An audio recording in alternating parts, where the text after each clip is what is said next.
ওই ফিলিস্তিনের মাটিতে যারা আজকে ওই ইসরায়েলেরা আজকে ফিলিস্তিনদেরকে ইসরায়েলেরা আজকে যারা ওই গাজাবাসীদের উপরে যেভাবে নির্যাতন চেষ্টা বসিয়া আজকে ওই প্যালেস্টাইনের মুসলমানদেরকে নিয়ে যারা ষড়যন্ত্র করছে, আল্লাহ রাব্বুল আলামিন বলেন এদের ষড়যন্ত্র হলো মাকড়সার জালের মতো দুর্বল।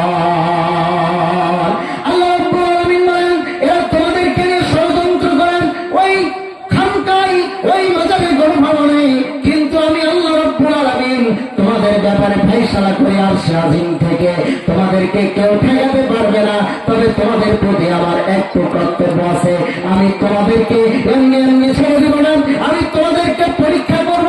আল্লাহ রাব্বুল আলামিন বলেন ইন্নাল্লাহা আশতারা মিনাল মুমিনিনা আনফুসাহুম ওয়া আমওয়ালাহুম বিআন্না লাহুমুল জান্নাহ।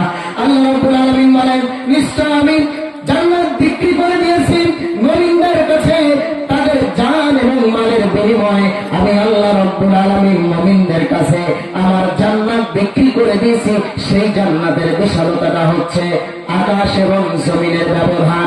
এই আকাশ এবং জমিনের যে ব্যবধান দেখতেছেন, এই আকাশ এবং জমিনের চাইতেও এই বিশাল জান্নাতের কথা আল্লাহ রাব্বুল আলামিন বলেন। কিন্তু আমি আল্লাহ রাব্বুল আলামিন প্রথমে কি বলেছি, জান এবং মাল দ্বারা আজকে আমাদেরকে কখনো জান দেওয়া লাগতে পারে, কখনো মাল দেওয়া লাগতে পারে। কথা বলেন ঠিক কিনা? আমাদেরকে জানও দিতে হবে, মালও দিতে হবে। আজকে